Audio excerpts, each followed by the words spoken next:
Tapi karena kita ini kumpul karena Allah, kita kumpul untuk semakin taat kepada Allah, kita berkumpul untuk berzikir kepada Allah, kita berkumpul untuk membaca salawat kepada baginda Rasulullah Sallallahu Alaihi Wasallam.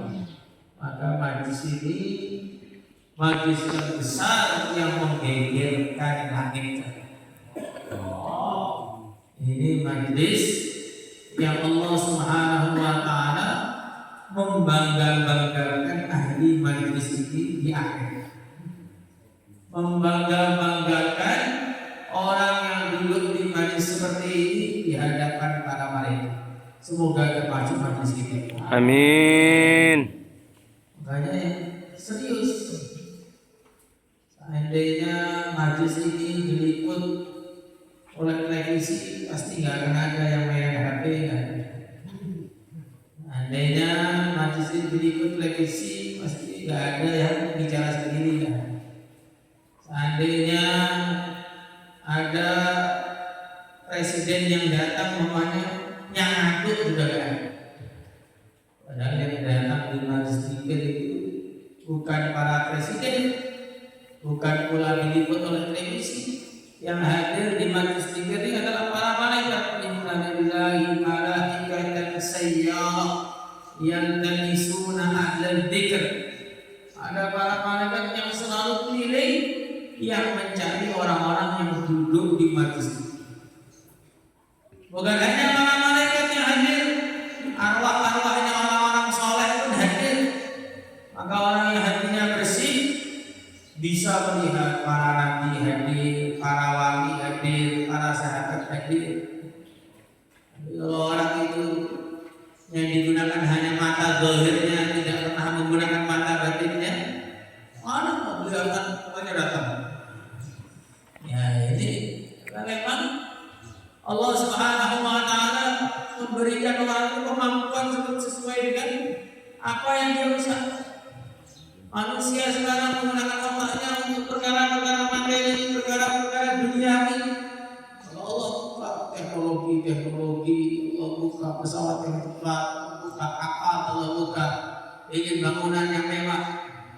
Mereka gunakan otak mereka untuk. Sedangkan orang-orang yang beriman, wali-wali terdahulu, mereka menggunakan otaknya untuk bagaimana cara hubungan dengan Allah. Maka akhirnya Allah bukakan keajaiban mengenai cara berhubungan dengan Allah. Bukan hanya para wali yang datang, majlis kita itu juga live dilihat langsung di langit sana oleh para malaikat yang di atas. Ada malaikat yang melihat di bawah, ada malaikat yang melihat di atas. Sedang kalau saya bicara dulu, nanti juga jadi pintar.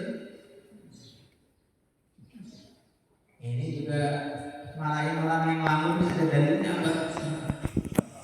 Dari seorang sahabat menyampaikan suatu hadis, sedangkan majelisnya itu tidak siap, maka beliau langsung pergi meninggalkan majelis tersebut. Nah, hadis Nabi disampaikan malah bicara sendiri, maka kata-kata lebih mulia dari hadis Nabi. Ini makanya kita ini tidak melihat yang begini itu dari ceramah nggak mau, nanti ceramah sendiri. Error. Allah. Ujungnya punya kata-kata yang aneh-aneh yang tidak ada dasarnya dari Quran hadis untuk kata-kata yang lama. Hadirin, selain cerita wajib semua kita berdua kita wajib. Hadirin yang dimuliakan oleh Allah Subhanahu wa taala.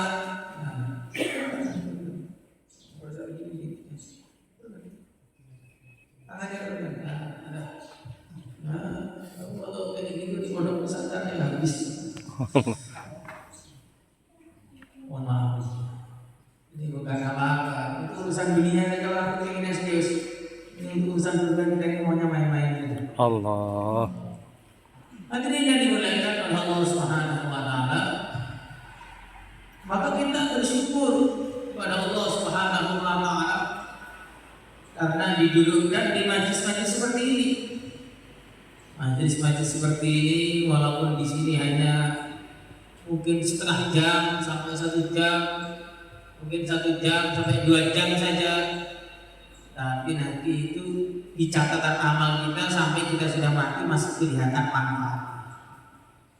Sebaliknya majlis-majlis di warung kopi sambil ngerumpi, menyalakan api dekat mulutnya.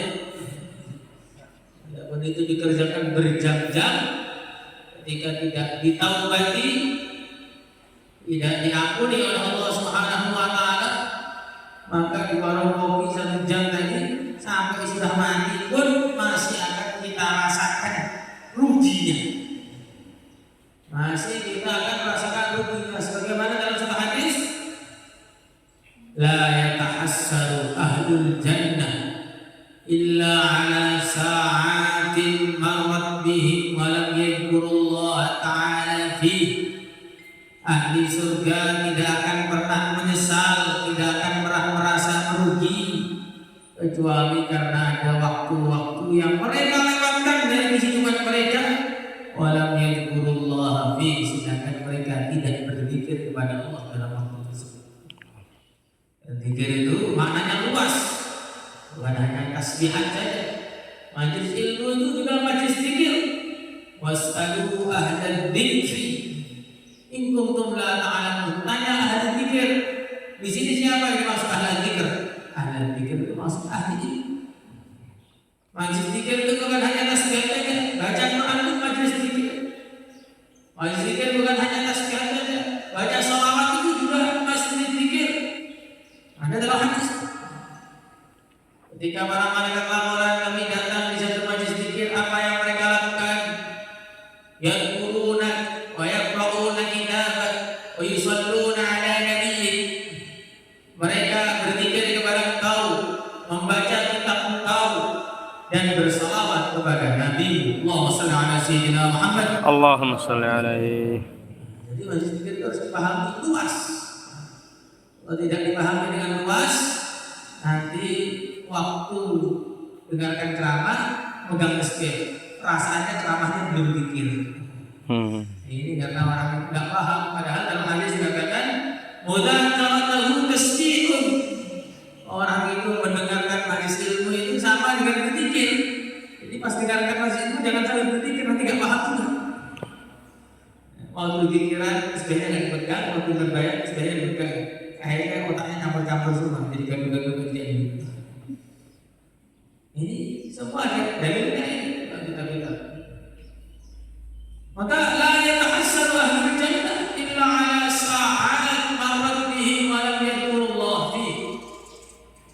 Ahli surga tidak akan pernah menyesal kecuali karena ada waktu-waktu yang mereka lalui, sedangkan mereka tidak digunakan untuk zikir, tidak digunakan untuk baca Quran, tidak digunakan untuk baca salawat, tidak digunakan untuk duduk di majelis ilmu, tidak digunakan untuk taat kepada Allah.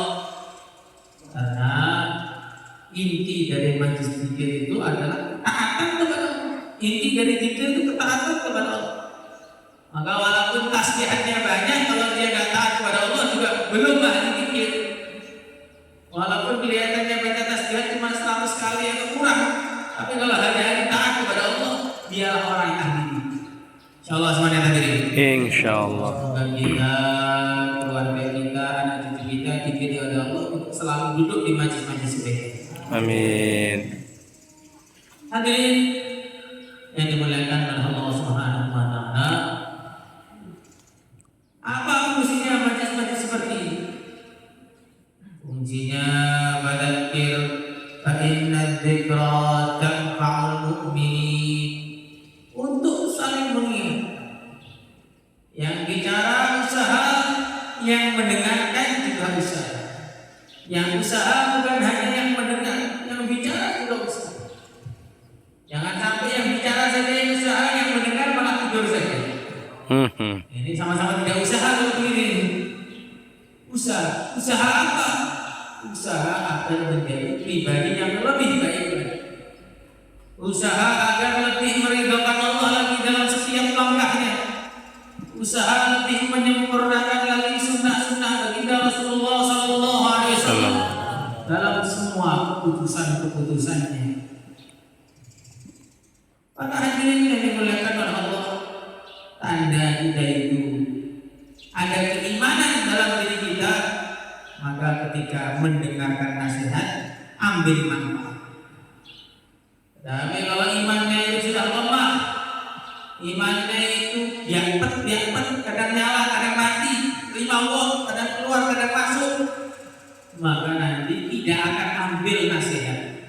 Wala yanfa'ukum nusi in aradtu an ansaha lakum in kana Allah yuridu an yughwiyakum. Ketika imannya itu sudah begitu lemah, nasihat apa saja tidak masuk, atau ketika dinasihati malah ngamuk, marah-marah. Wa idza qila lahu ittaqillaha ahadathu al-'izzatu bil-'ilm fa hasbuhu jahannam wa la bi'sal mihad. Ketika dapat nasihat, kesombongannya mengalahkan segalanya. Saya kok dinasihati, saya kok ditegur, saya kok dikasih tahu, saya paling tahu jalan menuju neraka dan ikuti. Ahadathu al-'izzatu bil-'ilm, kesombongannya mengalahkan segalanya. Apa hasilnya? Fahasbuhu jahannam. Maka orang seperti ini tidak akan ada kapoknya, tidak akan ada jerahnya, tidak akan ada berhentinya sebelum dimasukkan ke dalam neraka. Maka kita lihat diri kita ketika mendengarkan nasihat itu bagaimana? Apakah ambil manfaat sehingga berubah menjadi pribadi yang lebih baik, ataukah tidak terkesan sama sekali, ataukah malah marah-marah lagi? Ini yang akan menentukan nasib kita ke depan. Karena orang yang soleh ditegur oleh Allah Subhanahu wa taala dalam Al-Qur'an. Wala takunu kalladzina qasutul kitaba min qablikum fatala 'alaihimul amadu faqasat qulubukum. Alam yahdi lil ladzina amanu an takhsha'a qulubuhum li dzikrillah wa la yakunu kalladzina utul kitaba min qablu wa tala 'alaihimul amad faqasat qulubuhum. Orang sahabat-sahabat itu baru masuk Islam setahun, sebagian mengatakan masuk Islam 4 tahun, langsung ditegur oleh Allah. Bukankah sudah waktunya wahai kalian para sahabat untuk hati kalian itu bergetar ketika mendengar nama Allah? Jadi kalian bergetar mendengar nama Allah, kemudian berubah menjadi lebih taat. Wala yakunu kalladzina utul kitaba min qabl. Jangan seperti ahli kitab yang dulu dinasihati tidak mempan, faqasat qulubuhum, maka hatinya keras seperti batu. Kenapa tidak dikatakan keras seperti besi, tapi keras seperti batu? Karena besi itu ada titik lelehnya. Kalau dipanaskan 1000 derajat maka dia akan meleleh. Tapi kalau batu itu tidak ada titik lelehnya. Dipanaskan cuma berapa ribu derajat itu dia tetap jadi batu. Bahkan kan kalau dipanaskan, dimasukkan neraka betul. Dalam Al-Quran dikatakan walau uddu la'adu liman hu'an, ada yang mereka dikembalikan ke dunia, tentu ahli neraka itu akan kembali kafir lagi, kembali maksiat lagi. Dan alasan tadi itu neraka cuma mimpi buruk saja, itu bukan dunianya. Maka hadirin yang dimuliakan oleh Allah Subhanahu wa taala, kita ambil manfaat-manfaat dari majlis kita ini. Kita bersyukur dulu di majlis kita ini, karena majlis kita ini untuk sama-sama usaha meridhokan Allah, menggembirakan yang mulia Nabi besar Muhammad sallallahu alaihi wasallam. Kalau kita dengar nama Nabi sebagai salam, kira-kira umatnya siapa ini? Nabi kita Muhammad Sallallahu alaihi wasallam. sebagai salam. Ba'da man dzikra minhu falam yusalli alaihi. Sangat jauh dari rahmat Allah, jauh dari rahmat Allah orang yang mendengarkan nama Nabi kemudian tidak diselamat. Nah, ini gimana? Kakunya cinta surga dengan nama Nabi tidak diselamat. Nanti dajjal ini. Allah. Hadirin yang dimuliakan oleh Allah Subhanahu wa taala. Maka kita di sini bikin pesantren. Pesantren itu pasti kalau asasnya itu betul-betul untuk jalan Allah, betul-betul untuk mengamalkan Islam, maka pesantren itu pasti akan bermanfaat bagi dunia dan akhiratnya semua yang berhubungan dengan pesantren tersebut. Bermanfaat dengan dunia jelas. Kalau bermanfaat dengan agama semua paham. Dengan dunia ini kadang-kadang orang tidak paham. Dikira amal agama itu tidak memberi manfaat pada dunia ini. Coba kita lihat tempat-tempat yang di situ ada amal agama, pasti dunianya juga dibikin oleh Allah mudah. Kita lihat Masjidil Haram, pusat orang mengamalkan agama seluruh dunia. Dunia ada apa di sana ini? Banyak. Toko-toko hidup, warung makan hidup, tukang kebersihan pun dapat duit terus ya. Masjid Nabawi, pusat kebaikan di seluruh dunia, pasti dunianya juga akan dimudahkan. Maka kalau kita ke Jawa sana, makamnya Wali Songo. Wali Songo itu wali-wali yang sudah wafat 500 tahun atau 600 tahun yang lalu, menyebarkan agama di Nusantara ini. Maka karena makamnya orang yang dicintai Allah, sekitarnya ada warung-warung, tuku-tuku.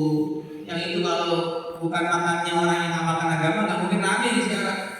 Makamnya kita aja paling juga siapa yang jalan, anaknya kadang-kadang setahun sekali jadi. Tapi ketika mereka itu orang yang dicintai Allah, lihat juga nggak pernah, ketemu juga nggak pernah, lihat mukanya juga nggak pernah, tapi hati orang-orang digerakkan oleh Allah ke sana. Kalau hatinya nggak tergerak ke sana, berarti kurang soleh. Karena orang soleh selalu cinta dengan orang soleh. Sehingga disebutkan dalam satu riwayat, kalau seandainya ada 100 orang duduk di satu majelis, yang 99 orang baik, yang satu orang munafik, kemudian datang orang munafik, maka dia pasti akan duduk di sampingnya orang yang munafik itu. Sebaliknya kalau ada 100 orang kumpul, yang 99 munafik, yang satu orang iman, datang orang iman satu akan duduk di sampingnya orang iman tadi.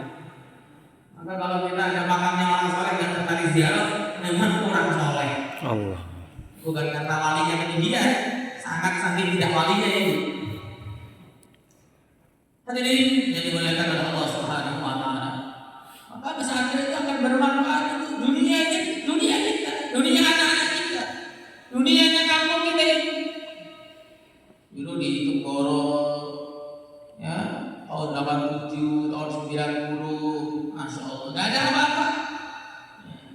Nggak ada apa-apa, nggak ada orang, biasa yang mirip-mirip dengan sini. Sama-sama sangat masuk, jauh dari jalan pintas. Jalannya begitu rusak. Ketika ada orang mulai latihan mengamalkan agama dengan sungguh-sungguh, baru latihan saja, belum sungguh-sungguh sebenarnya. Maka Allah mudahkan semua. Jalannya dimudahkan, toko-tokonya dimudahkan, kontrakan-kontrakannya dimudahkan. Orang Temboro itu punya motor saja jarang, karena hampir punya mobil semua. Contohnya begitu. Kenapa saya bilang hasil dunia? Karena kebanyakan orang di sini cinta dunia. Kita sebutkan hasil dunia dan hasil akhirat jauhan katanya. Ya, hasil akhirat sudah jelas. Qila lil 'abid udkhulil jannah wa qila lil 'alim kif hatta tashfa'a lin nas. Dikatakan kepada orang alim, silakan masuk surga. Dikatakan kepada orang alim, berhenti dulu, jangan masuk surga sampai kalian mencapai orang yang kalian mau. Kalau orang hakikatan tanpa alim mensyafati 10 orang. Kalau orang mati syahid mensyafati 70 orang. Kalau orang alim mensyafati tanpa batas.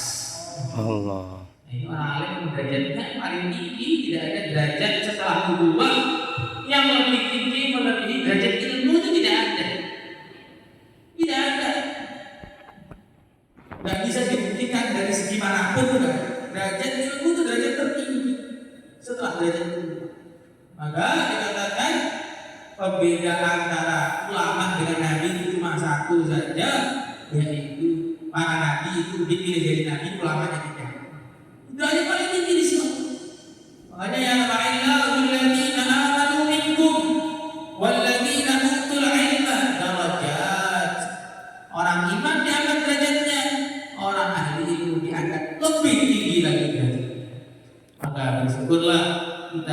anak yang belajar ilmu agama, semoga akan mengkerek derajat kita di akhirat. Amin. Hadirin yang dimuliakan, kadang-kadang orang tua ini punya anak yang belajar ilmu agama ini kurang syukur. Jadi kalau anak-anaknya yang pinter-pinter, yang bisa diterima di perguruan tinggi, taruh perguruan tinggi. Anaknya yang sudah ditolak dari semua hal, masuk sekolah anak boleh, masuk perguruan tinggi nggak boleh, baru dipondokkan. Nah ini betul-betul itu, ini pondok ini bukan tempat buangan pondok ini. Pondok ini bukan tempat sampah, pondok ini telah menelurkan orang-orang yang dicintai Allah. Menelurkan orang seperti Al-Imam Syafi'i radhiyallahu ta'ala, Al-Imam Al-Ghazali radhiyallahu ta'ala, Al-Imam Al-Bukhari radhiyallahu ta'ala. Hasilnya pondok itu bukan hasilnya universitas. Orang yang ilmunya bermanfaat di seluruh dunia sampai sekarang ini. Maka sangat-sangat perlu kalau anaknya yang bola-bola diantar ke pondok, kemudian yang pintar dimasukkan ke sekolah itu betul. Ada orang untuk biaya anaknya perguruan tinggi rela bayar puluhan juta. Nah, itu pesantren mobilnya mobil Alphard minta keringanan. Itu juga ada. Mobilnya mobil Alphard minta keringanan karena uangnya habis dibiayai anaknya yang keluar negeri yang untuk jadi negeri. Nah, ini namanya wali santri yang kurang bersyukur. Kalau wisudawan anaknya di perguruan tinggi dikasih kopi yang itu, tapi bukan datang semua, rela ninggalkan pekerjaan, rela ninggalkan ini, ninggalkan itu. Tapi kalau wisudaannya di pesantren, walaupun lagi longgar, jauh nah tempatnya, kapan ini ketemu di rumah. Ini namanya orang tua yang tidak syukur. Pantas kalau anaknya mudah-mudahan pantas. Karena orang tuanya juga dikasih ilmu agama tidak syukur.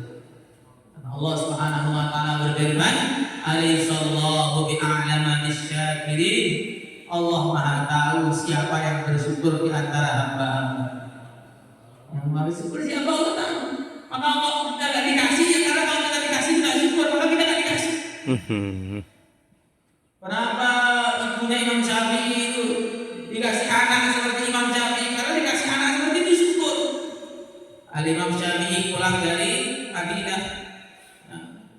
Beliau ini diberi hadiah yang begitu banyak oleh Imam Malik. Uangnya ini sampai 10.000 dinar. 1 dinar saja 4 juta, dari 10.000 ya berapa dari sini? Dan ada kuda, ada pakaian yang begitu. Rombongan Imam Syafi'i ini balik ke Mekah. Sudah terdengar berubah. Muhammad bin Idris balik ini. Muhammad bin Idris nama aslinya Imam Syafi'i. Dengan membawa harta yang begitu banyak. Maka Imam Syafi'i ketuk pintu rumah ibunya. Assalamualaikum. Waalaikumsalam. Siapa ini? Muhammad bin Idris Bu. Saya nggak kenal kamu. Saya kemarin mengantarkan kamu ke Madinah. Kamu nggak bawa apa-apa selain agama kamu. Saya ingin terima kamu kecuali seperti keadaan yang sama seperti dulu. Pulang nggak bawa apa-apa kecuali agamanya. Allah. Akhirnya keluarkan semua itu hartanya, masuk rumah ibunya baru syukur ketika anaknya nggak bawa apa, hanya bawa agama dan ilmu agama saja.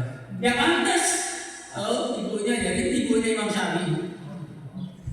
Kalau ibu kita, nah bagaimana? Dulu di Madura sana ada seorang istri kiai. Ini tiap hari berkhidmat nyuci beras.